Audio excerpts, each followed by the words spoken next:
अतिशय महत्त्वाच्या आणि प्रेरणादायक विषयावर आपल्याशी संवाद साधणार आहे। हा व्हिडिओ आहे पहिल्या टेस्ट ट्यूब बेबींच्या जन्माबद्दल। हा विषय केवळ विज्ञानाशी संबंधित नाही, तर तो एका नव्या आशेचा, एका नव्या युगाचा आणि माणसांच्या अद्भुत बुद्धिमत्तेचा देखील गौरव आहे। पण टेस्ट ट्यूब बेबी म्हणजे नेमकं काय?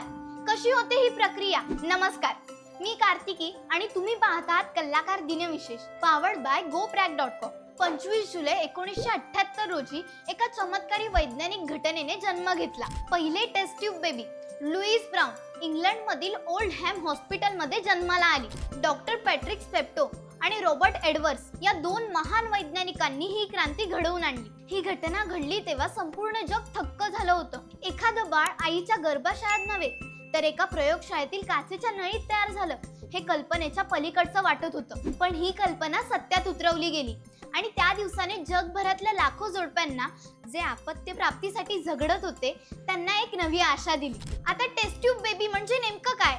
संपूर्ण व्हिडिओ पाहण्यासाठी आपल्या कलाकार YouTube चॅनलला नक्की भेट द्या।